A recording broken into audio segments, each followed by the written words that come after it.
ዛሬ እኔና እናንተ እንኳን በጣታችን የምንይዘውን ተርታውን ጧፍ እንኳን እሳቱን መንካት አንችልም። እንችላለን?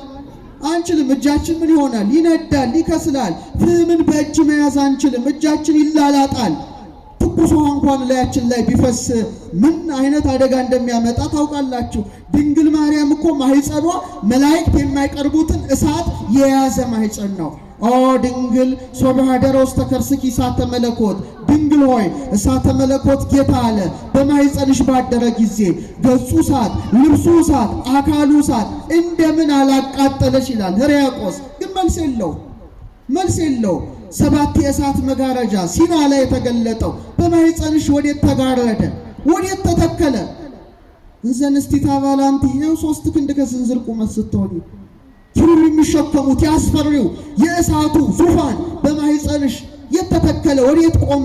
እንዘንስት መራት አንቲ ታናሽ ሙሽራ ስትሆይ መልስ የለም። ስለዚህ እናታችን ድንግል ማርያም ዳግሚት ሰማይ ሆኖ ማህፀኗ ፀሐዩን ያዘ። ማህፀኗ እንደሰማችሁት ዳግሚት ሰማይ ሆኖ ማህፀኗ ማንን ያዘ? ፀሐይን ያዘ። ማንን ያዘ? እስቲ ስለ ፀሐይ ትንሽ ልንገራችሁ። እኔ ባለሁበት የሥነ ፈለክ ዘርፍ ስለ ፀሐይ ብዙ ይነገራል፣ ብዙ ይመረመራል። በፀሐይ ደረጃ አንድ የሚያስደንቅ ነገር ልንገራችሁ። ዛሬ ዓለም ላይ ያለው ትልቁ የጦር መሳሪያ ምንድን ነው? ኒኩለር ነው አይደለ? ኒኩለር ተተኮሰ ማለት ቢሊየንስ ሰዎች ነው እንደ ቅጠል የሚረግፉት ከጨረሮ የተነሳ እና እግዚአብሔር ይጠብቃት ምድራችንን። ኃያላኑ መተኮስ አቅቷቸው አይደለም፣ ቢተኩሱ ራሱ መልሶ እነሱን ምን ይላል? ያጠፋል። ግን የሚገርማችሁ ወደ ፀሐይ ስትመጡ 100 ሚሊዮን ሃይድሮጅንን ወደ ሂሊየም በሰከንድ ውስጥ ሪያክሽን ታደርጋለች ማለት የሚገርማችሁ 100 ሚሊዮን ኒውክሌር ቦምብ ማለት ነው በቅጽበት የምታከናውነው ፀሐይ። የ3 ሰከንድ ጉልበቷ ምድር ላይ ቢያርፍ የምድር ውቅያኖሶችን ሁሉ ማትነን ይችላል። የ6 ደቂቃ ጉልበቷ ምድራችን ላይ ቢያርፍ የመሬትን ክረስት ወይም ንጣፉን አቡኑኖ ባዶ ማድረግ ይችላል። እግዚአብሔር ባወቀ ሰማይን አራቀ። ፀሐይ በ100 ሚሊዮን ኒውክሌር ቦምብ የሚያህል ሪያክሽን በቅጽበት ስታደርግ ፀሐይ እንደዚህ ኃያል ስትሆን ድንግል ማርያም ግን ማህፀኗ ያስተናገደው ፀሐይን ሳይሆን የፀሐይን ፈጣሪ ክርስቶስን ነው። ክብር ይግባው ለማህፀኗ። አሐዱ አምላክ አቤቱ ጌታችን አምላካችን ንጉሳችን ብርሃናችን ተቀዳሚ ተከታይ የሌለ የአብ የባህሪ ልጅ ኢየሱስ ክርስቶስ ሆይ ክብርና ምስጋና አምልኮትና ውዳሴ ላንተ እናቀርባለን። ንዕድ ክብርት የሆንሽ የአምላክ እናት ቅድስት ድንግል ረድኤትሽ በረከትሽ ከኛ ከልጆችሽ ጋር አድሮ ይኖር። ክቡር አባታችን ሊቀ ሥልጣናት ቆሞስ አባ ኪሮስ ጸጋዬ እዚህ ታላቅ ጥንታዊ ቤተክርስቲያን ዋና አስተዳዳሪ፣ ክቡራን ሊቃውንተ ቤተክርስቲያን፣ ክቡራን ዘማሪያት፣ ምእመናት ሁላችሁም አንድ አምላክ በሚሆን በአብ በወልድ በመንፈስ ቅዱስ ስም እንደምን ቆያችሁ? እንደምን አረፈዳችሁ? እንደምን ሰነበታችሁ? ልዑል እግዚአብሔር ሁላችንንም በሕይወትና በሰላም ጠብቆ ለዚህ ታላቅ ዕለት አድርሶናልና የአባቶቻችን አምላክ ልዑል እግዚአብሔር ስሙ የተመሰገነ ይሁን። እንደ እግዚአብሔር ቸርነት እንደ እግዚአብሔር ቅዱስ ፈቃድ የምንማማረው በተለይ በዮሐንስ ወንጌል ምዕራፍ 19 ቁጥር 27 ላይ በእግረ መስቀል ለተገኘችው ለእናቱ የክብር ባለቤት ጌታችን አምላካችን መድኃኒታችን ኢየሱስ ክርስቶስ በጎልጎታ ናያምከ እነኋት እናት ብሎ ለዮሐንስ ሰጥቷልና እነኋት እናት በሚል ርዕስ ይሆናል። ይህን ርዕስ የመረጥኩበት ትልቅ ምክንያት ትላንት ታላቅ በዓል አክብረናል። የመጀመሪያው በዓል የክብር ባለቤት ጌታችን በእናቱ በቅድስት ድንግል ስም በፊልጵስዩስ በ3 ደንጊያ ቤተክርስቲያኗን የሰራበት ቅዳሴ ቤተክርስቲያኗን የፈጸመበት ሲሆን ሁለተኛው ደግሞ ራሷ ቅድስት ድንግል ጎልጎታ ከጌታ እርገት በኋላ እየተመላለሰች ትጸልይ ነበረ። ዛሬ ቅድስት ሀገር ኢየሩሳሌም ብትሄዱ እመቤታችን የቆመችበት ቦታ አለ፣ የለመነችበት የማለደችበት ቦታ አለና ሰኔ 21 ጌታችን ተገልጦ ቃል ኪዳንን ልክ እንደ የካቲት መልሶ ሰጥቷታልና አብዛኞቻችሁ ሰኔ ጎልጎታ ሲባል ሰምታችኋል። ድሮ ከነገረ ማርያም መጽሐፍ ጋር በብራና ነበር። አሁን ግን ወደ አማርኛ ተተርጉሞ ብዙዎቻችሁ ያን ጸሎት ትጸለያላችሁ። ልጄ ወዳጄ ሆይ እያለች ምትማልድበት ታላቅ ጸሎት ነው እና እዛ ጸሎት ላይም ቅዱስ ዑራኤል ተነስቷል። የሰላምና የደህንነት መልአክ በሆነው በዑራኤል ስም ማልድሃለሁ ብላ ቅድስት ድንግል ጸሎትን ታቀርባለች። እኔ ግን የመረጥኩት በጣም በርካታ ጸሎታት ሲሆኑ አንቀጾች ሲሆኑ አንድ አምስቶቹን ብቻ ነው የመረጥኩት። ምክንያቱም ሕዋሳቷን አማላጅ አድርጋ በልጇ በክርስቶስ ፊት ስታቀርብ የክብር ባለቤትም ሰኔ 21 ተገልጦ ሕዋሳቷን አማላጅ አድርጋ ላቀረበች ለቅድስት እናቱ ቃል ኪዳን ገብቷልና እመቤታችን የተናገረችውን ኃይለ ቃል ብቻ መርጬ በዛ ላይ እንማራለን። እግዚአብሔር አምላክ ምስጢሩን ጥበቡን ለሁላችንም ይግለጥልን። ከሕዋሳቷ አስቀድማ በምልጃ ያቀረበችው ማህፀኗን ነው። በመቀጠል ጀርባዋን ነው። ሶስተኛ አይኗን ነው። አራተኛ ከናፍሯን ወይም ቃሏን ነው። አምስተኛ ጆሮዋን ነው። ስድስተኛ እግሮቿን ነው። ሌሎቹ ግን ከስጋዊ ጋር የተያዙ መላእክትን ሊቃነ መላእክትን በመጥራት ወደ ልጇ ጸሎት አቅርባለችና እኔ ሕዋሳቷን ብቻ መርጬ የተናገረችውን ኃይለ ቃል በመመርመር በማመስጠር እንማራለን። እግዚአብሔር አምላክ ምስጢሩን ጥበቡን ለሁላችንም ይግለጥልን። ማህፀኗን ቅድስት ድንግል አማላጅ አድርጋ እንዲህ አለች፣ ልጄ ወዳጄ ሆይ፣ ልጄና ምኔ ልጄ ወዳጄ ሆይ ካለች በኋላ ሰማይና ምድር ሊወስኑ የማይቻላቸው አንተን 9 ወር ከ5 ቀን በተሸከመች ማህፀኔ ቃል ኪዳን ትገባልኝ ዘንድ እማልድሃለሁ ብላ አስቀድማ ሰኔ 21 ማህፀኗን አማላጅ አድርጋ በልጇ ፊት አቅርባለች እና በጣም ኃይለ ቃሉ ይገርማል። ሰማይና ምድር የማይችልህን አንተን ምንና ምን የማይችልህን አንተን 9 ወር ከ5 ቀን በተሸከመች ማህፀኔ እማልድሃለሁ ነው ያለችው። በትክክል እግዚአብሔር የት ነው ያለው? እስቲ ይነግረኛል። አባታችን ሆይ እንዲህ ሲባል ምድርን ለቆ ሰማይ ላይ ብቻ ይገኛል ማለት አይደለም። ሰማይ ከምድር ከፍ እንዳለ እሱም ልዑለ ባህሪ መሆኑን መመስከር እንጂ ከጽርሐ አርያም በላይ ርዝመቱ፣ ከበርባሮስ በታች ጥልቀቱ፣ ከአድማስ እስከ ናጌብ ስፋቱ፣ ከምስራቅ እስከ ምዕራብ፣ ከሰሜን እስከ ደቡብ ርዝመቱ አይባልም። ሁሉን የሚወስነው ማን ነው? እግዚአብሔር ነውና በኢሳይያስ አትሮ በምዕራፍ 66 ላይ ምን አለ? የሰራዊት ጌታ እግዚአብሔር እንዲህ ይላል፣ ሰማይ ዙፋኔ ነው፣ ምድር የእግሬ መረገጫ ናት። ለኔ ምን አይነት ቤት ትሰራላችሁ አለ ይላል። ሰማይ ምኔ ነው? ዙፋኔ። ምድር ምኔ ናት? የእግሬ መረገጫ። ለኔ ምን አይነት ቤት ትሰራላችሁ? እኔን የሚወስን እኔን ወስኖ ሊያስቀር የሚችል ምን አይነት ቤት ትሰራላችሁ ብሎ በኢሳይያስ አትሮ ተናገረ። ለካ እግዚአብሔር የሚወስነው አጥቶ አንዲት ሰማይ አንዲት ምድር ለዘር አትርፎ ነበረ። እሷ ማን ናት? ቅድስት ድንግል ማርያም ናት። ሰማይ ዙፋኔ ነው እንዳለ ማህፀኗን እንደ ዙፋን አድርጎ 9 ወር ከ5 ቀን ተቀመጠ። ዳግሚት ሰማይ ተባለች። ምድር የእግሬ መረገጫ ናት እንዳለ 9 ወር ከ5 ቀን እግሩ ተረገጣት። ስለዚህ ዳግሚት ምድር ሆና ተገልጣለችና ሰማይና ምድር የማይወስኑን አንተን 9 ወር ከ5 ቀን በተሸከመች ማህፀኔ ቃል ትገባልኝ ዘንድ እማልድሃለሁ ብላ በልጇ ፊት ጸሎትን አቀረበች። የማህፀኗ ነገር ሊቃውንትን በእጅጉ አስደንቋል። ለምን?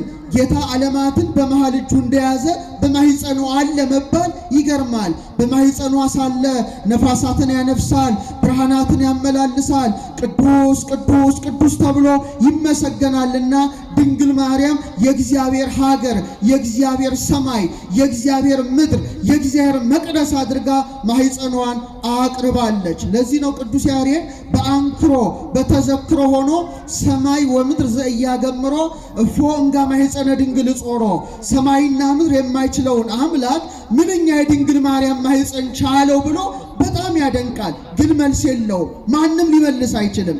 እንደውም ድጓ ላይ ምን ይላል?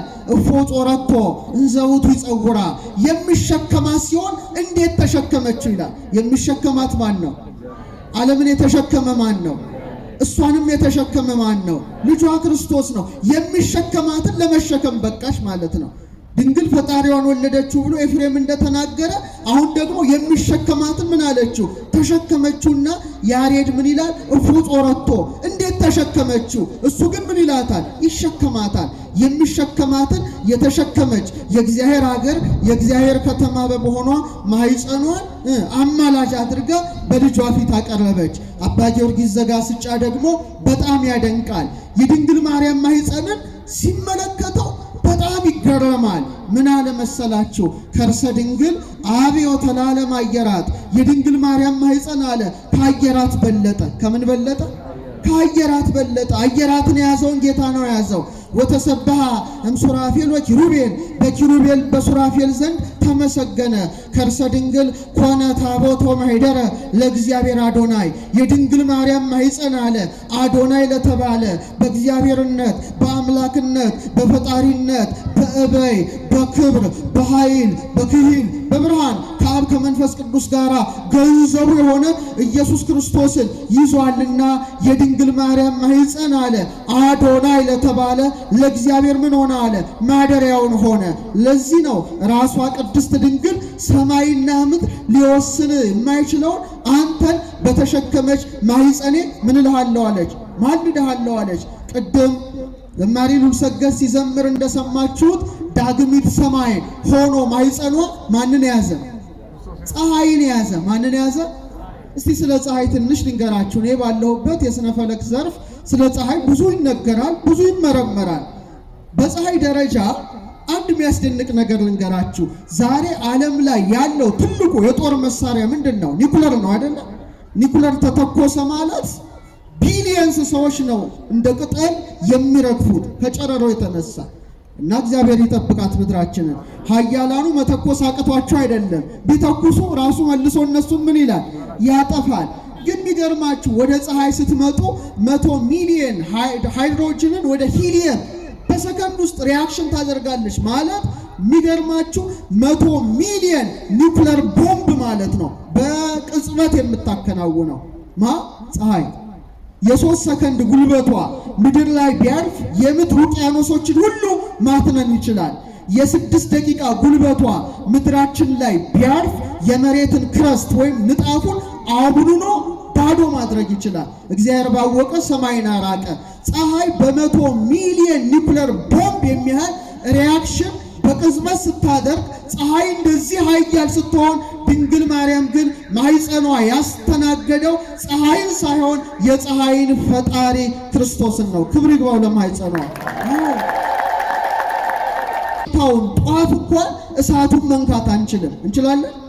አንችልም። እጃችን ምን ይሆናል? ይነዳል፣ ይከስላል። ፍምን በእጅ መያዝ አንችልም። እጃችን ይላላጣል። ትኩስ ውሃ እንኳን ላያችን ላይ ቢፈስ ምን አይነት አደጋ እንደሚያመጣ ታውቃላችሁ። ድንግል ማርያም እኮ ማኅፀኗ መላእክት የማይቀርቡትን እሳት የያዘ ማኅፀን ነው። ኦ ድንግል ሶብሃደረ ውስተ ከርስኪ እሳተ መለኮት፣ ድንግል ሆይ እሳተ መለኮት ጌታ አለ በማኅፀንሽ ባደረ ጊዜ ገጹ እሳት፣ ልብሱ እሳት፣ አካሉ እሳት እንደምን አላቃጠለሽ ይላል ሕርያቆስ። ግን መልስ የለው። 7 የእሳት መጋረጃ ሲና ላይ የተገለጠው በማኅፀንሽ ወዴት ተጋረደ? ወዴት ተተከለ? እንዘንስቲ ታባላንቲ ነው 3 ክንድ ከስንዝር ቁመት ስትሆኑ ኪሩብ የሚሸከሙት ያስፈሪው የእሳቱ ዙፋን በማኅፀንሽ የተተከለ ወዴት ቆመ? እንዘንስት መራት አንቲ ታናሽ ሙሽራ ስትሆይ መልስ የለም። ስለዚህ እናታችን ድንግል ማርያም ዳግሚት ሰማይ ሆኖ ማኅፀኗ ፀሐዩን ያዘ። ማኅፀኗ ደመና ሆኖ ማንን ያዘ? እስቲ ደመና ካለ ምን አለው? ምን እየዘነበ ነው? ዝናቡ ማን ነው? ክርስቶስ ነው። ንዑ እንከ ከመናልዕላ ለዛቲ ደመና ብርሃን እንተ ጾረቶ ለማየ ዝናብ ንጹሕ ይላል አባ ጊዮርጊስ። ንጹሕ የዝናብ ውሃ ስትየጽመዋን ኢየሱስ ክርስቶስን የተሸከመ ማኅፀኗ የብርሃን ደመና የተባለች ቅድስት ድንግልን እናከብራትና ገናዘን ኑ ይላል። አቤት የድንግል ማርያም ማኅፀን ቤተ ስብሐት ሆኖ ፈጣሪን ተሸከመ። ምስክሩ ማን ነው? ሄኖክ ነው። ፔካ ሆኖ አዶናይን ያዘ። ምስክሩ ማን ነው? የአዳም 7ኛ ትውልድ የሆነው ሄኖክ ነው። የድንግል ማርያም ማኅፀን ሐረግ ሆኖ በጉን ያዘ። ምስክሩ ማን ነው? ይስሐቅ ነው። የድንግል ማርያም ማኅፀን መሰላል ሆኖ ንጉሱን ያዘ። ምስክሩ ማን ነው? ያዕቆብ ነው። የድንግል ማርያም ማኅፀን ሐመልማል ሆኖ ነበልባሉን ተሸከመ። ምስክሩ ማን ነው? ሙሴ ነው። የድንግል ማርያም ማኅፀን ሲና ሆኖ ግርማውን ተሸከመ። አሁንም ምስክሩ ማን ነው? ነቢየ እግዚአብሔር ሙሴ ነው። ያሬድ በአድናቆት ምን አለ? በቃለ ኃይሉ ዘይፌትት በረደ ድንግል በከርሳ ግመረት ነደ እምግርማ እበዩ ሙሴ ዘረይደ እሞ ወላዲቶ ኮነቶ ገሃደ። ክረምት ላይ አለ በረዱን የሚፈረካክሰው ሙሴ ሲና ተራራ ላይ የተንቀጠቀጠለት ነዲዱን እሳት ድንግል ማርያም አለ በማህፀኗ ተሸከመችው። መሸከም ብቻ ሳይሆን እናቱን ወላጁን ሆነችው። የድንግል ማርያም ማህፀንማ መሶበ ወርቅ ሆኖ መናውን ተሸከመ። የድንግል ማርያም ማህፀን ታቦት ሆኖ ጽላት ሆኖ ቃሉን ተሸከመ። የድንግል ማርያም ማህፀን የወርቅ ጠረጴዛ ሆኖ ህብስቱን ተሸከመ። ምስክሯ ማን ነው? ሙሴ ነው። ማዕጠንት ሆኖ ፍህሙን ያዘ። ምስክሯ ማን ነው? አሁንም ሙሴ ነው። ድንኳን ሆኖ ሊቀ ካህናቱን ተሸከመ። የወይን ሐረግ ሆኖ ፍሬ ሕይወትን ያዘ። ምስክሯ ማን ነው? ካሌብ ነው። ጸምር ሆኖ ጠሉን ተሸከመ። ምስክሯ ማን ነው? ጌዴዎን ነው። የድንግል ማርያም ማህፀን ማሰሮ ሆኖ ጨውን ያዘ። ምስክሯ ማን ነው? ኤልሳ ነው። ደመና ሆኖ ዝናቡን ያዘ። ምስክሯ ማን ነው? ኤልያስ ነው። የድንግል ማርያም ማህፀን ገዳም ሆኖ አንበሳውን ያዘ። ምስክሯ ማን ነው? ዕዝራ ነው። ዙፋን ሆኖ ጌታን ያዘ። ምስክሯ ማን ነው? ኢሳይያስ ነው። የድንግል ማርያም ማህፀን የታተመ ደብዳቤ ሆኖ ቃሉን ያዘ። ምስክሯ ማን ነው? ኢሳይያስ ነው። የድንግል ማርያም ማህፀን ሰረገላ ሆኖ በኮቦር አዶናይን ያዘ። ምስክሯ ማን ነው? ሕዝቅኤል ነው። የድንግል ማርያም ማህፀን የተቆለፈ መቅደስ ሆኖ ንጉሱን ያዘ። ምስክሯ ማን ነው? ሕዝቅኤል ነው። የድንግል ማርያም ማህፀን ተራራ ሆኖ ደንጊያውን ያዘ። ምስክሯ ዳንኤል ነው። ክብር ይግባት እናታችን 9 ወር ከ5 ቀን በተሸከመው ማህፀኔ እማልድሃለሁ ብላ በልጇ ፊት ሀገረ እግዚአብሔር መቅደሰ እግዚአብሔር የሆነ ማህፀኗን ሰኔ 21 በምልጃ ያቆመች የሁላችን ንግሥት የሁላችንም እመቤት ስሟ ማን ነው? ቅድስት ድንግል ማርያም ነው። በረከቷ ይደርብን። በሁለተኛ ደረጃ ጸሎት አድርጋ ያቀረበችው ይሄን ይመስላል። ልጄ ወዳጄ ሆይ ለብዙኃት አዕይንቲሆሙ ዓይናቸው ብዙ የተባሉ ጾርተ መንበር ኪሩቤል በፍርሃትና በረዓድ እየተንቀጠቀጡ መንበርህን የሚሸከሙትና አንተ ባዘለች ጀርባዬ ቃል ኪዳን ትገባልኝ ዘንድ እማልድሃለሁ። ትጸልዩታላችሁ አይደለ? እያንዳንዱን ቃል ስትጸልዩ በማስተዋል መሆን አለበት። ምን አለች? ዓይናቸው ብዙዎች የተባሉ ኪሩቤል አንተን የሚሸከሙትን በተሸከመ ምኔ ጀርባዬ ምኔ ኪሩቤል ሱራፌል ትንሽ ልንገራቸው ስለነሱ ተፈጥሮ።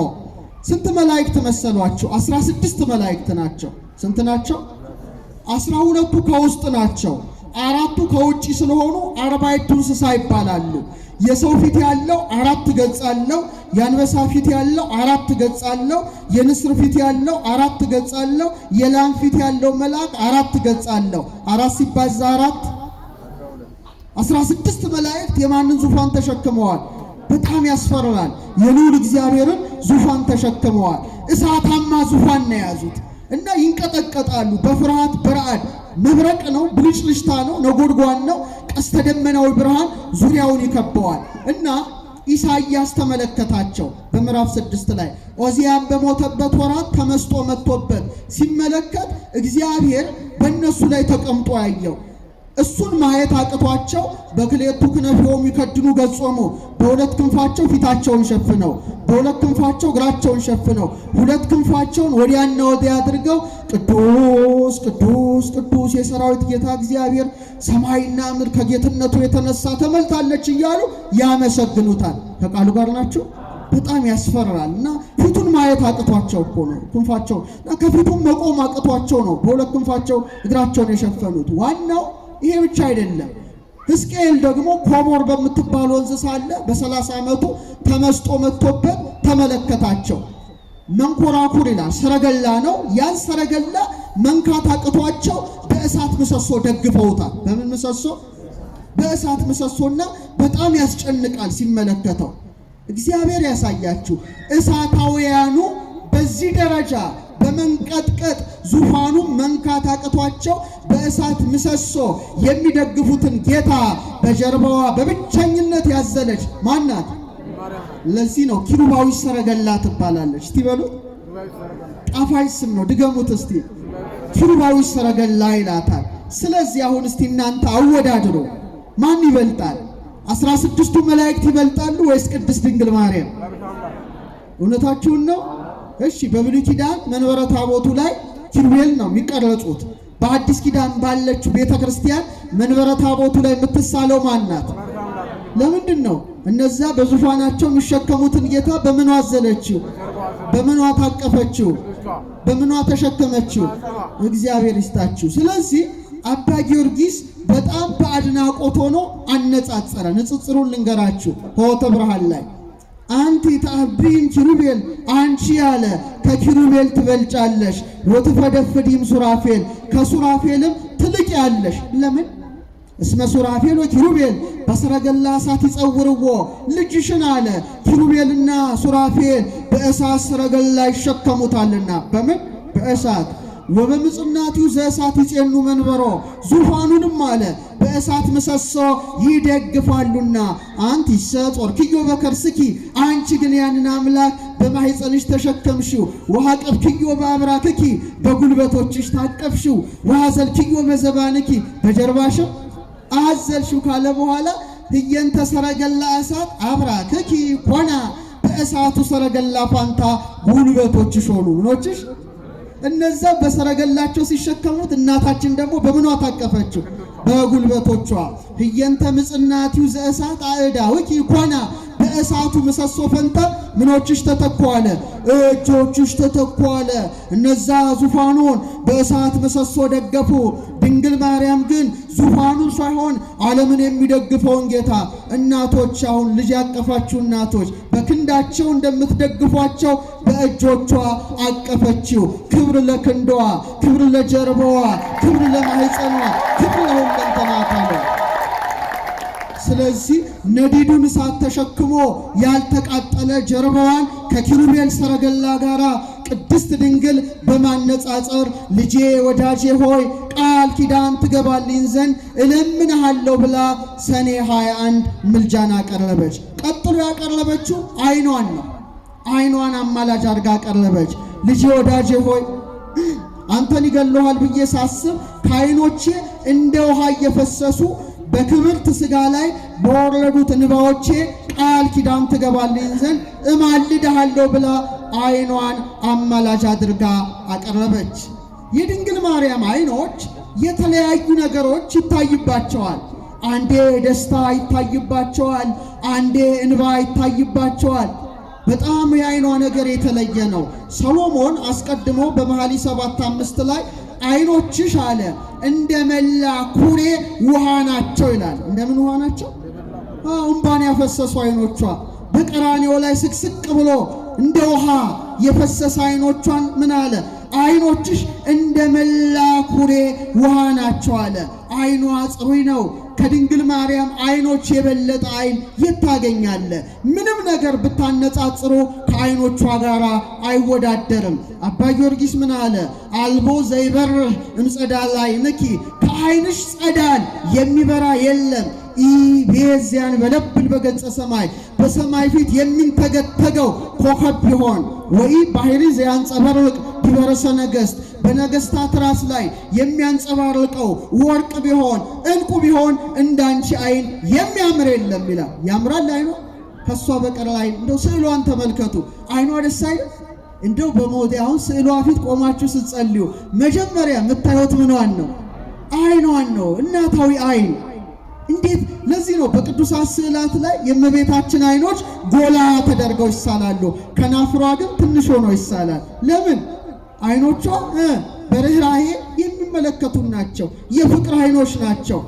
በከመ ይትፌሳ ሕፃን ሶበ ይሬእ እሞ እትፌሳ አንሰ ስእለኪ በርኅይ ወተሳልሞ ይላል አባ ጽጌ ድንግል። ሕፃን የእናቱን ዓይን እንደሚያይ ደስ እንደሚለው ሮጦ እቅፏ ውስጥ እንደሚሆን እኔም ደግሞ ያንቺን ስዕል ርኅሩኅ የሆነ የዓይንሽ ያለበትን ስዕል በማየት ደስ ይለኛል አለ። ደስ ይበላችሁ፣ እመቤታችን ከእኛ ጋር ናት።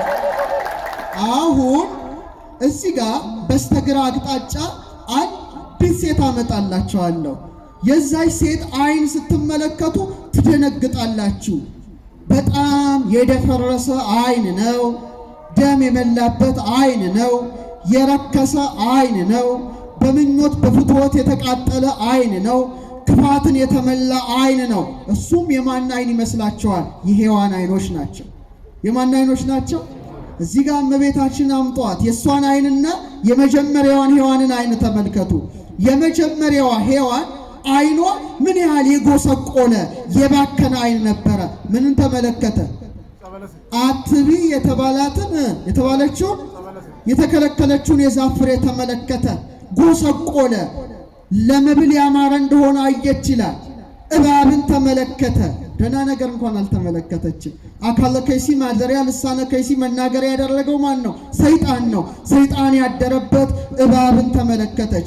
በመቀጠል ምን አየች? ራቁቷን መሆኗን። አይቀስም? ራቁቷን ነው፣ የብርሃንን ልብስ። ከዛ ሮጣ ጫካ ውስጥ ከባሏ ጋር ለመደበቅ ሞከረች። ይህ ብቻ አይደለም፣ አይኖቿ ደም አፍሳሹ ቃየልን አዩ። ምን አፍሳሹ? የወንድሙን ደም በግፍ ያፈሰሰ ቃየልን ያዩ የሔዋን አይኖች የደፈረሱ አይኖች ናቸው። የሔዋን አይኖች ሞት የገባባቸው አይኖች ናቸው። የሔዋን አይኖች ፍትወት የገባባቸው አይኖች ናቸው። የሔዋን አይኖች የታወሩ አይኖች ናቸው። የሔዋን አይኖች የጨለሙ አይኖች ናቸው። እስቲ ወደ እመቤታችን ደግሞ እንምጣ።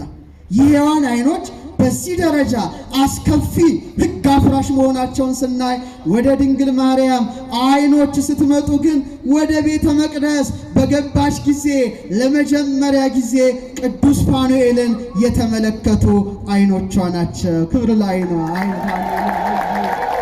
ሰማያዊውን ህብስት አዩ። ሰማያዊውን ጽዋ አዩ። ተርታ ነገርን አይኖቿ አልተመለከቱም። የኢሳይያስን መጽሐፍ አውጥታ ታነብ ነበረ። አይኖቿ የጠሩ የሃይማኖት አይኖች ነበሩ።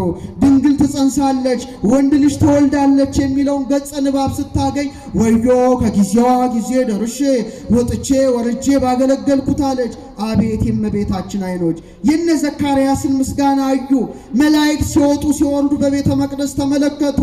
ይልቁኑ እባብን ሳይሆን ለብስራት የመጣ ቅዱስ ገብርኤልን አዩ። በጣም ደስ ይላል። ያቺ የሞት መልእክተኛውን አየች ሔዋን። ድንግል ማርያም ደግሞ የሕይወት መልእክተኛውን አየች። ያቺ የሞት እቺ ሕይወት፣ ያቺ የጨለማ ይቺ የብርሃን፣ ያቺ የውድቀት ይቺ የትንሣኤ አይናቸው በፍጹም የተለያየ አይኖች ናቸው። በጣም የሚገርመው ሔዋን ዕፀ በለስን ስታይ ድንግል ማርያም ደግሞ ማንን ያየሽ መሰላችሁ? ዕፀ ሕይወትን። እሱ ማን ነው? ክርስቶስን ነው። የዛች አይኖች የተከለከለውን ዛፍ ሲመለከቱ፣ እቺ ደግሞ ውሃ በሕይወት የሆነውን የክርስቶስን ፊቱን ተመለከተች። ይሄ አይኗ የተባረከ አይን ነው። መላእክት ሲያመሰግኑ አየች። በቤተልሔም እረኞች ሲያወድሱት አየች። ሰብአ ሰገልን ተመለከተች። በጣም የሚገርመው ግን ቅድም እንዳልኩት እግዚአብሔር በስጋ ሲገለጥ ለመጀመሪያ ጊዜ ያዩት የማን አይኖች ናቸው? የእሱ አይኖች ብቻ ናቸው። ዛሬ እናቶቻችን ልጅ ስትወልዱ መጀመሪያ የምታዩት ማን ነው?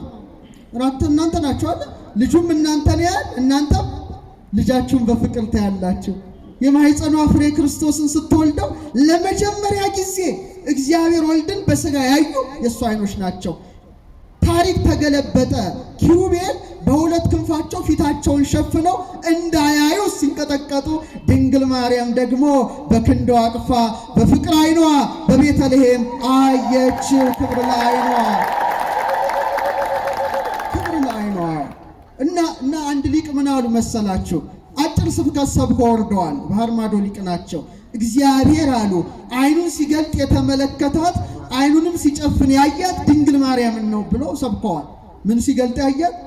አይኑን ሲገልጥ ያያት። አዎ ስጋን ተዋህደዋል። በቤተልሔም ፍጹም ሰው ነው። አይኑን ሲገልጥ የምታየው ማናት? የምትስመው ማናት? መልሱ ተንቀሳቀሱ። የምታቅፈው ማናት? የምትዳብሰው ማናት? እናቱ ናት። ቀራንዮ ደግሞ ተጓዙ። ቤተልሔም ደስ ያለው አይኗ ደግሞ እምባን ያፈሳል። ቀራንዮ ጋር ስትሄዱ እምባን ያወርዳል። እና እዛም ደግሞ መስቀሉ ስር ነበረች።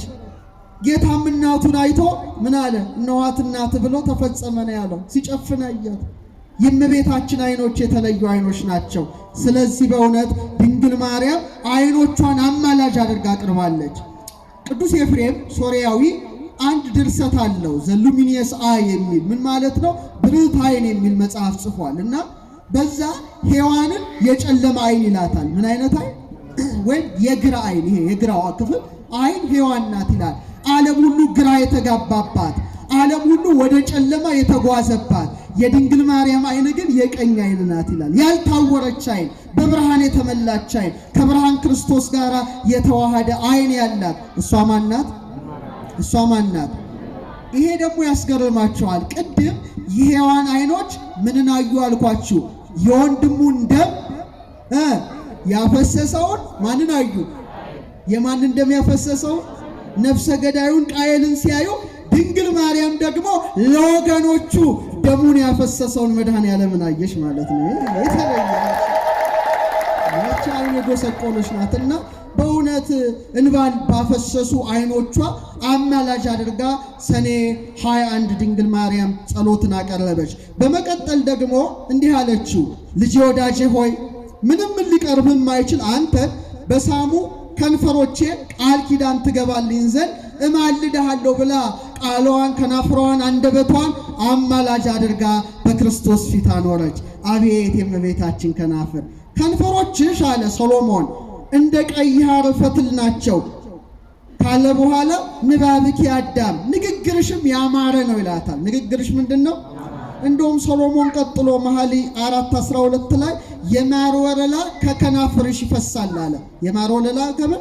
ከከናፍርሽ ካለ በኋላ ሐሊብ ወማርም ታሕተ ልሳንኪ ከአንደበትሽ በታች ማርና ወተት አለ። ምን ማለቱ ነው? ማር ወተት ማለት አይደለም። በማር የተመሰለች ኦሪት፣ በወተት የተመሰለች ወንጌልን የሚናገር የማን አንደበት ነው? የድንግል ማርያም አንደበት ነው። በረከቷ ይደረብን። አሁንም ያችን ሴት እናምጣት። ማናት? ሔዋንን እዚህ ጋር አርጓት። እመቤታችን እዚህ ጋር አርጓት። የሔዋን ከንፈር ልብ አድርጋችሁ ስታስቡት ምን በላ? የተከለከለውን የዛፍ ፍሬ የሞት ፍሬ ተመገበ። አንድ ከማጋ ተነጋገረ? አፏ ከእባብ ጋር። እስቲ ድገሙት። ደስ አይልም? ከእባብ ጋር የተነጋገረ አንደበት ነው። ሞት የገባበት አንደበት ነው። ጉስቁልና የገባበት አንደበት ነው።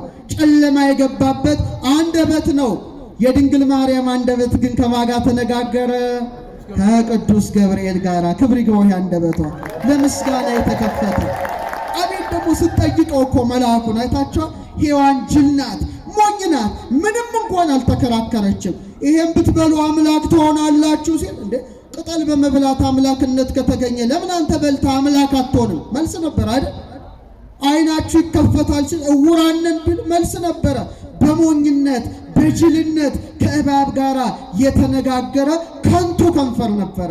እመቤታችን ግን አስተዋይ ናት። ተከራከረችው መልአኩ። እንደ ዘካርያስ በመጠራጠር እንደ ኒቆዲሞስ በመከራከር አይደለም። ብልህ ናት፣ አስተዋይ ናት። ትጸንሻለች ሲላት እፎኑ እንዴት ይሆናል አለች። አያችሁ ምን ያህል ድንግልናዋ እንደተጨነቀች። እንዴት እኔ ወንድ ሳላውቅ ዘንተ ትቤ ድንግል በእንተ ዘያርገው ውስተ ልበ ህሊና ጎለሜው እኔ አላደርገውም።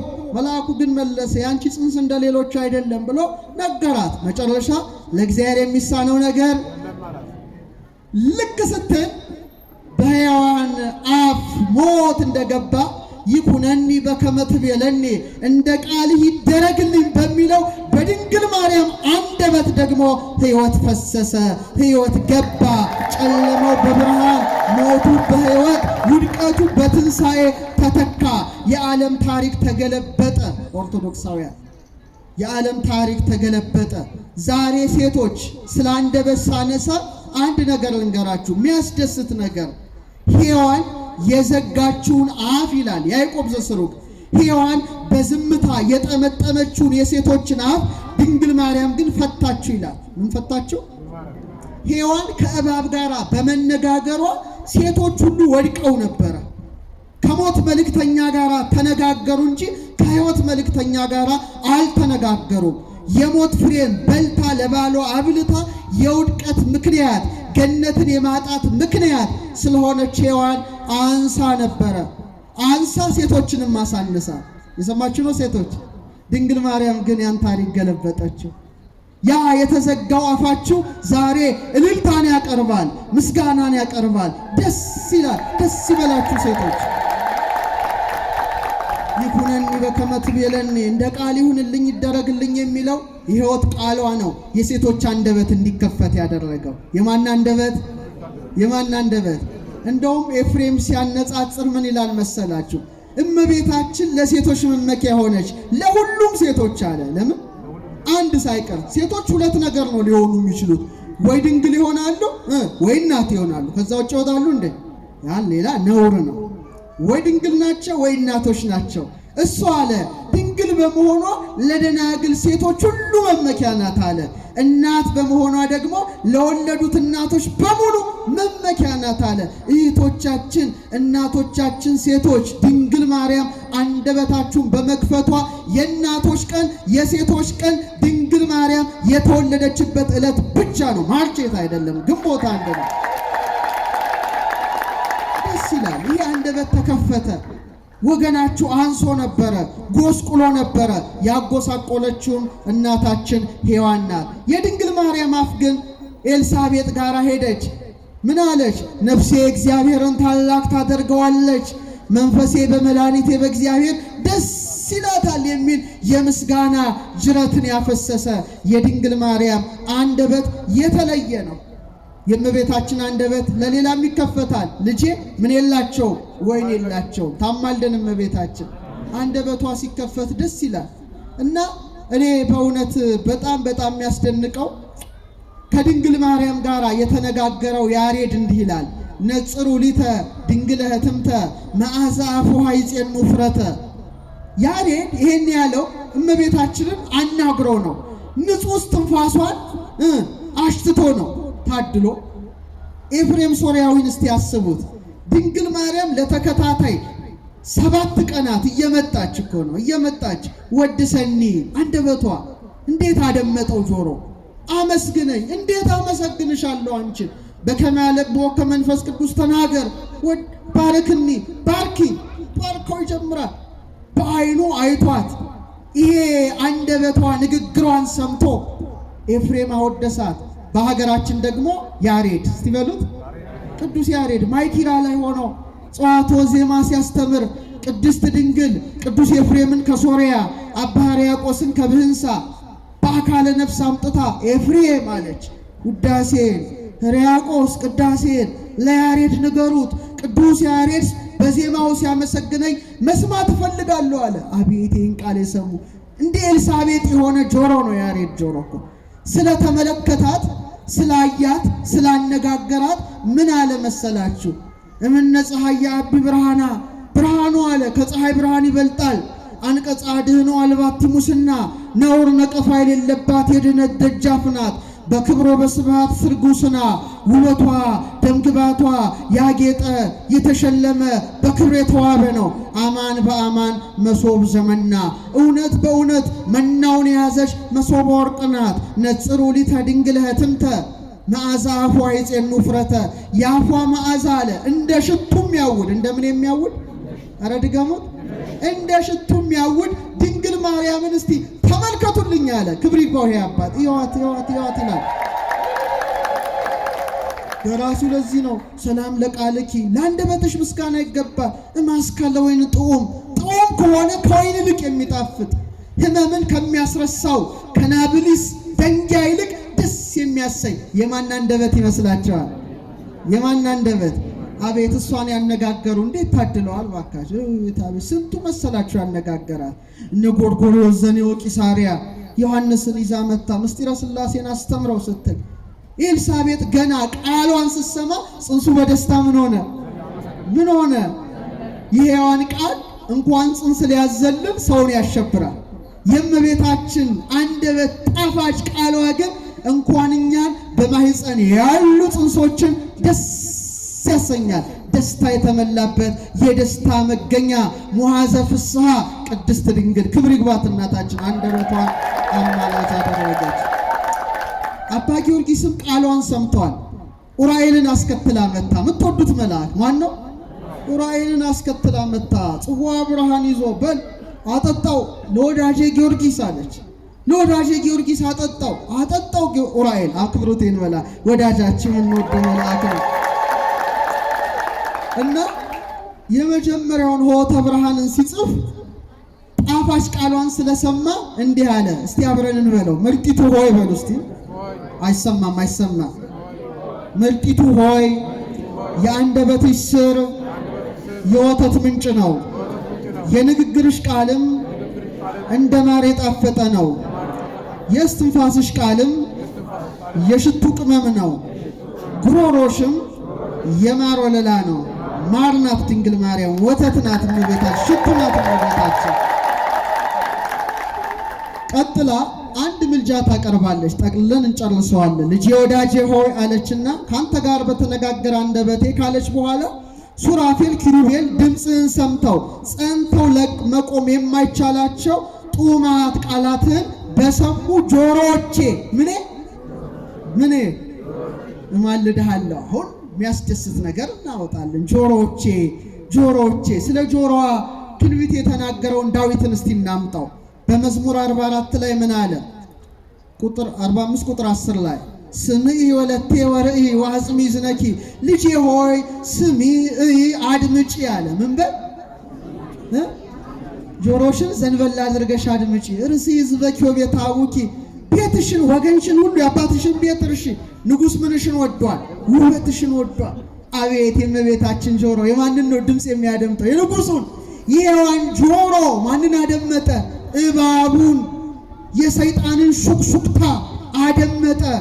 ድንግል ማርያም ግን ወለተ ዳዊት አባቷ ለወለተ ዳዊት ምን ይላታል?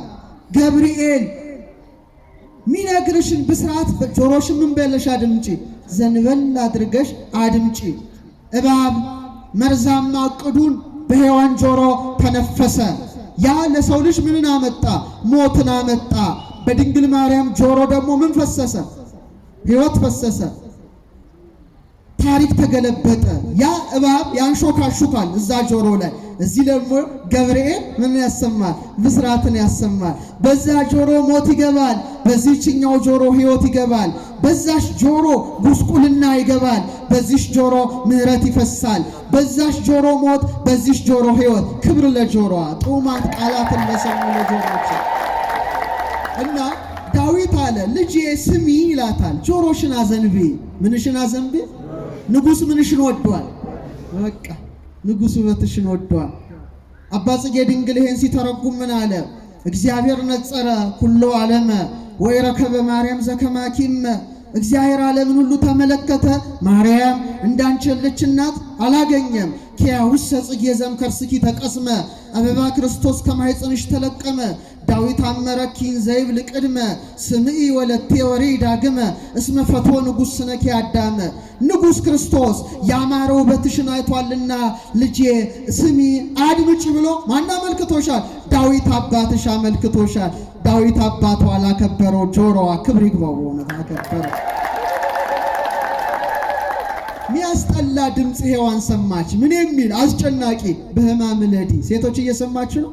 ይህ አይነት ጆሮ ነው። በጭንቁ ለጅ ያላት እግዚአብሔር በጻር በቀር የሷ ጆሮ እኮ ነው የሚያሰቅቃችሁ። እናቶቼ ስትወልዱ የምታሰኛችሁ እኮ ሔዋን ናት። እንደው ግን ማርያም ማርያም የሚለው ደግሞ ሲሰማ ቶሎ ልዛኑ ይወለዳል። ጽንስ የምታስደስት እሷ አይደለች እንዴ? የሔዋን እኮ ያ አንደበት እኮ ነው በሕማሙ ለጂ። ከዛ ደግሞ እንደገና ወደ ባልሽ ተመለሽ። አቤት ፍዳ! በጣም ጻር ጋር ነው ይህን የሰማችው። ድንግል ማርያም ግን በጆሮዋ የሰማችው ጸጋን የተመላሽ ደስተኛይቱ ሆይ ደስ ይበልሽ። ማካንቺ ጋር ነው፣ ማካንቺ ጋር ነው። አዎ በርብቃ ሁለት ጆሮዋ ላይ ኢያውብር የወርቅ ጉትቻን ያጠለቀላት አይደል እንዴ? የአብርሃም መልእክተኛ ኢያውብር በይስሐቅ ጆሮዎች ላይ የወርቅ ጉትቻን ያጠለቀው። የእግዚአብሔር መልእክተኛ ቅዱስ ገብርኤል ደግሞ በቀኝም በግራም ጆሮዋ ጸጋን የተመላሽ ደስተኛይቱ ደስ ይበልሽ ከሴቶች ተለይተሽ ቡርክት ነሽ የሚል ወርቃማ ብስራቱን በጆሮዋ አፈሰሰ። ልጄ አዘንቢ ይላታል። ጆሮሽን ዝቅ አድርገሽ ስሚ። ይህ ብቻ አይደለም፣ ቅዱስ ቅዱስ ቅዱስ የሚል ድምፅ ወዲያው ጆሮዋ ሰማ። ምኗ ውስጥ ይመስላችኋል? ማኅፀኗ። ምኗ? ከማኅፀኗ ምስጋና ፈሰሰ። አንገቷን ዘልሳለ። ምንድነው የምሰማው? አይታወቅም። የመላእክት ምስጋና ነው። ታውት እሱን በጣም በጣም የሚያስደንቀው ነገር አንድ ድምፅ ሰማ። ይህ ነገር ከሷ ጆሮ በቀር ሊሰማው የሚችል ማንም ጆሮ የለም። ምን የሚል? እማ የሚል እስቲ በሉ ድገሙት እስቲ ባካችሁ። ማን ያለው? ማን ያለው? ከባዱ ነገር ይሄ ነው። እግዚአብሔር ወልድ በስጋ ተገልጦ እማ ብሎ ጠርቷል። እናቴ ብሎ ጠርቷል። ይህን የሰማ ጆሮ ምን ትለዋል? ቅዱስ ቄርሎስ ሉቃስን ሲተረጉም ምን አለ? ለእናቱ እየታዘዘ በየጥቂቱ በናዝሬት ገሊላ ማደጉን ሲተረጉም ዓለም የሚታዘዝለት ጌታ አለ ለእናቱ ታዘዘ ብሎ ሉቃስ ጻፈ አለ። እንዴት እንዳከበራት ተመልከት ካለ በኋላ ሁለት ነገርን ይጽፋል። እኔ ሳነበው እጅግ ነው የሚገርመው። ምን አለ መሰላችሁ? ጌታዬ ልጄ ትለው ነበር ይላል። ምኔና ምኔ? እንዴ ከባድ ነገር እኮ ነው። ጌታዬ እና ምኔ? አምላኳ ስለሆነ ጌታዬ ትለዋለች ይላል። ልጇ ስለሆነ ልጄ። እሱ ደግሞ እናቴ ይላል። እግዚአብሔር እናቴ ብሎ ሲጠራ ሴቶችን ነው እኮ የሚመክራቸው። ስሙ ይላል። ለሴቶች የተሰጠ ስብከት ነው። ተለይቶ እንደ ዛሬ ተቀላቅለው ድሮ ሁሉም በየእንትኑ ይሰብኩ ነበረ። እግዚአብሔር እናቴ ብሎ ተጣርቷል። እናቴ የሚል ድምፅን የሰማ ጆሮ ምን ትለዋለ? ጌታዬ ልጄ። ተቃርኖ ነው የሚነበበው። ተቃርኖ በሷ ተቃራኒ ነገሮች ሁሉ ተዋህደው ሰላማዊ ሆነዋል። እስቲ አሁን ሴቶች ጠይቃችሁ እናት ሆና ድንግል ምትሆናለች? ድንግል ሆና ደግሞ እናት ምትሆናለች? አንዱ አንዱን ያጠፋል። ባላንጣ ነው። አንዱ ለአንዱ ተቃራኒ ነው። ኤፍሬም ምን ይላል? ይሄን ሲያስቀምጥ ዓለም ከተፈጠረ ጀምሮ እናት ሆና ድንግል ሆና እናት ምትሆን የለችም።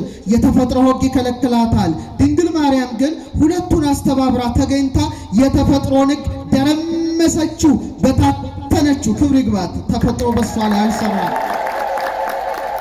ለዚህ እኮ ነው ጌታዬ ልጄ ማለት እንዘ ዓመቱ እሞረሳያ ያለው ማለት ነው። አገልጋዩ ስትሆን እናቱ ምንድን ነው ነገር? እኛ ሁላችን የማን አገልጋይ ነን? አረ መሞቴ የእግዚአብሔር እንጂ ወላጅ አይደለም። እሷ ግን ልጄ ማለት ስልጣን አላት። ልጄ ወዳጄ ማለት ስልጣን አላት። እስቲ ሌላ ልንገራችሁ የሚያስደንቅ እንደው እግረ መንገዴን ነው። እስቲ ወተት በሉ እስቲ ድገሙት። ከድንግልና ጋር ይኸው እናቶች እዚህ ያላችሁ ወለዳችሁ፣ ልክ ስትወልዱ እግዚአብሔር ለዛ ሕፃን ምግብ እንዲሆነው ከጡታችሁ ምን ይሰጣቸዋል? ወተትን ይሰጣል። ትልቅ ስጦታ እኮ ነው። ለደናግል ግን የለም፣ እናት እስክትሆኑ ድረስ አይሰጣችሁም። እሷ እኮ ድንግል ሆና ሳለች ወተት መገኘቱ አይገርማችሁ? ተውት ሌላውን። ሴቶች ይሄን ብቻ እያሰባችሁ ሂዱ። ለእናንተ ነው። ተውት ሌላውን፣ እርሱት። ይሄን ብቻ እያሰባችሁ ኮንተምፕሌት እያደረጋችሁ እያሰላሰላችሁ እስቲ ሂዱ። ኤፍሬም በአድናቆት ያለውን ግን ብለው ደስ ይለኛል። ግን አብራችሁን ካላችሁ ነው። ትስማማላችሁ? ፈጣሪዋ ነህና በሉ እስቲ። ድምጻችሁ ደስ አይልም። ፈጣሪዋ ነህና ለድንግል እናት ለጡቶቿ ወተትን ሰጠ። ልጇ ነህና ከሰጠሃት ወተት መልሰ ጠባ። አስተዋላችሁ ሴቶች? ፈጣሪዋ ስለሆንክ ለደናግል ወተት አይሰጥም አይደል? ፈጣሪዋ ስለሆንክ ወተትን ሰጥሃታ። ግን አለ ልጇ ስለሆንክ ደግሞ ከሰጠሃት ወተት መልሰ ምን አልክ? ጠባ። ድንግል ለአንተ ለሁሉ መጋቢ የተውሶ ወይም የብድር ወተት ሰጠች። የምን ወተት? የዋሳት ማን ነው? አስቡት። የዋሳት ማን ነው? ያበደራት ማን ነው? የእሱ አይደለም። ማን ነው? ልጇ ነው። ሰማያትን በዘረጋው ቀኝ እጅ ጡቶቿን ጨበጥክ ይላል። አስቡት። ቤተልሔም ሄዱ። ሚልኮ ግሪፖ ትዝ ይላችኋል። ፍልስጤም ነቋንቋ አይነሽ ብዙ ጊዜ ተጉዘዋል። ኢየሩሳሌም የወተት ዋሻ አላያችሁ? ቤታችን ጌታን ስታጠባ አይታችኋል? ኢየሩሳሌም ሄዳችሁ ፍልስጤም ቤተልሔም ጠብ ያለበት ቦታ ያ ነጭ የሆነ ዋሻ በረከቱ አይደረብን። ስለዚህ ይሄ ቃል የተለየ ቃል ነው። ናዘዛ ወይቤላ በቃሉ ጡም በቁምጡም ቃሉ ያረጋጋት ይረክበኒ ሊተ እደወደም ርጉም በእንቲአይ ትብኪም እናቴ አታልቅሺ እኔ ሞት አያገኘኝም ይላታል በስደቷ። በቃሉ ያረጋጋት ጆሮዋ ሰሙ። ይህ ብቻ አይደለም፣ ቀራንዮ ላይ ደግሞ እኔና እናንተ ዮሐንስን ለምንመስል ሁሉ እነሆት እናት እነሆ ልጅሽ የሚለውን ታላቅ ቃል ከጌታዋ ሰሙ። ደስ ይበላችሁ። አሜን። እናት አለን ማለት ነው። እናት አለን። እሷም ሰምታለቻ ከልጇ ልጆችሽ ናቸው ስላለ እኮ ነው የምትማልደው። ልጆቼ ማር ነው የምትለው። እመቤታችን ሁላችንም ታስመረን። 30 ቀጠለች። የመጨረሻው አቺ ናት። እቺን በ5 ደቂቃ ጨርሳለሁ። 33 ዓመት ከአውራጃ ወደ አውራጃ ካንተ ጋራ በተመላለሱ እግሮቼ። ይሄ መጨረሻ ነው። ቃል ኪዳን ትገባልኝ ዘንድ እማልድሃለሁ። በምኔ ከቤተልሔም እስከ ቀራንዮ ግብጽ በረሃ። አቤት እግሮቿ! የሔዋን እግሮችን ትንሽ አይተን እናብቅ። የሔዋን እግሮች ወደ ምንድን ነው የሮጡት? እስቲ በሞት ወደ ምን ሮጡ? ወደ ጸበለስ ሮጡ፣ ወደ ሞት ሮጡ። ደግሞ ፈሪ ናት ሔዋን። ፈሪ ጫካ ውስጥ ነው የሮጠችው ራቁቷን ስትሆን። ጸጋዋ ተገፏላ። ብርሃን ልብስ የላትም፣ እርቃኗን ያለች ጫካ ውስጥ ከእግዚአብሔር ለመሸሽ ከማለመሸሽ። የሔዋን እግሮች ወደ ጫካ ሲሸሹ፣ የድንግል ማርያም እግሮች ግን በ3 ዓመቷ ወደ ቤተ መቅደስ ገሰገሱ። ክብር ለእግሮቿ፣ ወደ እግዚአብሔር እቅፍ። ይሄ እግር የተለየ እግር ነው። ወደ ቤተ መቅደስ የገሰገሰ እግር ነው። ወደ ዘመዷ ወደ ተራራማው ከተማ ወደ ይሁዳ ወደ ኤልሳቤጥ የገሰገሰ እግር ነው። ልጇን ለመውለድ ለዓለም ለመስጠት ወደ ቤተልሔም ወደ ከብቶች ስፍራ የገሰገሰ እግር ነው። በ40 ቀኑ ደግሞ ጌታን ታቅፋ ወዴት የገሰገሰ እግር ነው? ወደ ቤተ መቅደስ። ማንን አቅፋ? ኧረ በማንን አቅፋ? እንዘ ተሐቅፍዮ ለሕፃንኪ ጽጌ ጻዕዳ ወቀይ አመ ቤተ መቅደስ ቦይኪ በዕለተ ተአምር ወንጽ ንኢ ርግቤ ትናዝዝኒ ምላ። ዛሬም ትመጣለቻ። ወንኢ ሰናይቴ ምስለ ገብርኤል ፍሱ ወሚካኤል ከማኪ ርኅሩ።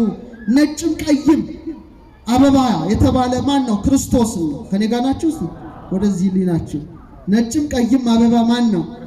እሱን ታቅፋ በንጽህና በተአምር ዕለት አለ ወደ ቤተ መቅደስ እንደገባሽ ዛሬም ርግቤ አለ ከሐዘን ከለቅሶ ታረጋጊኝ ዘንድ ነይ። ድንግል ማርያም ትምጣ በእግሮቿ ገስግሳ። ስትመጣ ግን ብቻዋን አይደለም። ደስተኛውን ገብርኤል እንደሷ ርኅሩኅ የሆነውን ሚካኤልን ጽዋ የያዘውን ኡራኤልን አስከትላ ትምጣ እመቤታችን። እግሮቿ እንደዚህ ናቸው። ንግሥት ሆና ዛሬ ገስግሳ ደግሞ ትመጣለች። ከድሆች ጋር ናት። አይገርም? ንግሥት እኮ ናት። ዛሬ ህሙማን ጋር ናት። የተጨነቁት ጋር ናት። የታሰሩት ጋር ናት። አቤት የእመቤታችን እግሮች! ፀሐይን ተጎናጽፋ ጨረቃን ጫማ ያደረገ እግሯ እኮ ነው በሾህ የደማው በእንቅፋት የደማው። እንዴት ይጨንቃል! ጨረቃን የተጎናጸፈ እግር ምን ወጋው? እሾህ ወጋው። ያንን ነው አማላጅ አድርጋ ያቀረበችው። ኢየሩሳሌም ስትሄዱ የመጨረሻ 14ቱ ፍኖተ መስቀል አይታችኋል አይደለ? ጌታና እናቱ የተገናኙበት። እስቲ ኢየሩሳሌም ሄደ እጅ አውጣ እስቲ። የለም እንዴ? እንደው ለመሄድ ያብቃችሁ። ፍኖተ መስቀል ያ አሜን። ወደ 4ኛው 5ኛው ፍኖተ መስቀል ጌታ መስቀሉን ተሸክሞ ዮሐንስ ነግሯት ሮጣ መታ እናትና ልጅ የተያዩበት ቦታ ነው። እስከ ቀራንዮ የገሰገሰ እግር ነውና እግሮቿን አማላጅ አድርጋ ያቀረበች ማናት? ድንግል ማርያም። ጌታም ደግሞ በእውነት የተናገረችውን ቃል ሰምቶ እምርልሻለሁ አለ። ደስ ይበላችሁ። እምርልሻለሁ ሰኔ 21። ስለዚህ ክርስቲያኖች የመጨረሻ ቃል አሁን እስቲ ጥያቄ ልጠይቃችሁ። እዚያ አጠገብ ያለሽ አንቺ አሁን እመቤታችን ስዕል ፊት ቆመሽ ምንድነው ብለሽ የምትጸልዩ? እመቤቴ ምን በይ? እሺ ጌታ እስጋ ሆነሽ እናቱን አማላጅ ስታደርጊ ምንድነው የምትይ? ታጎነብሻለሽ። በቃ ይሄ ድህነት ክፉ ነው። ድህነት ስልሽ የኢኮኖሚ አይደለም። እስቲ የሀብታምና የድሃ ልዩነት እስቲ መልስ ስጡኝ። በልብስ አንጻር ሀብታም ምን ልልበስ ነው የሚለው ወይስ የትኛውን ልልበስ? እሺ ድሃ ምን ልልበስ ነው? የትኛውን ልልበስ? ጥሩ። ባለጸጋ ምን ልብላ ነው ወይስ የትኛውን ልብላ? እሺ ድሃ ምን ልብላ ነው ወይስ የትኛውን ልብላ? ልዩነት አለ አይደል? ፖቨርቲ ኢዝ ኤ ላክ ኦፍ ቾይስ ይባላል። ድህነት ምርጫ ማጣት ነው ይላል ድሮ ኤቲክስ መምህራችን መምህር ተሾመ። ድህነት ምርጫ ማጣት ነው። ታዲያ ምርጫ እኮ አላችሁ።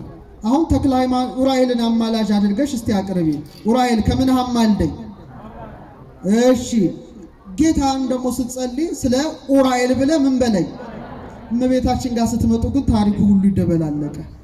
እሷን አማልጂን ብትሏት ከምንሽ ነው? ከልጅሽም ነው ከጌታሽም ነው ከሁለቱም ነው። እሱን ስትለምኑት ስለምን ብለ በቃ ድሆሽ ማለት ይሄ ነው። ምንጭ ምነው ስለናት ብለ ማረን ጨመረ አታረጉም እንዴ? በእንተ ማህፀና ዘጾረከስቲ 9 ወር በሉ እስቲ ከ5 ቀን ስለተሸከመ ማህፀኗ አንተን ስላዘለ ስለ ጀርባዋ አንተን ስላቀፈ ስለ ክንዷ አንተን ስላየ ስለ አይኗ ያንተን ድምጽ ስለሰማ ጆሮዋ ያንተን መዓዛ ስላሸተተ አፍንጫዋ አንተን ስለሰላመ ከናፍሯ አንተን ስላጠባ ስለ ጡቷ ካንተን ስላቀፈ ስለ እጇ ካንተ ጋር ስለተመላለሰ እግሯ ከሷ ስለነሳው ነፍስ ስጋ አጥንት ጅማት ጠጉር ጥፍር ከመለኮትነት ጋር አንድ ስላደረከው ብላችሁ አትለምኑትም? ስለዚህ ኦርቶዶክሳውያን ደሃነን ሀብታም ነን። ኧረ እባካችሁ አይሰማም? ደሃነን እልል በሉ ሀብታሞች ባለጸጋዎች ነውና የአምላክ እናት ጸጋዋ ረድኤቷ በረከቷ ይደረብን። ሰኔ 21 በጎልጎታ በተቀበለችው ቃል ኪዳን ለሀገራችን ለኢትዮጵያ ለሁላችንም ምሕረትን ታሰጥ። ወስብሐት ለእግዚአብሔር።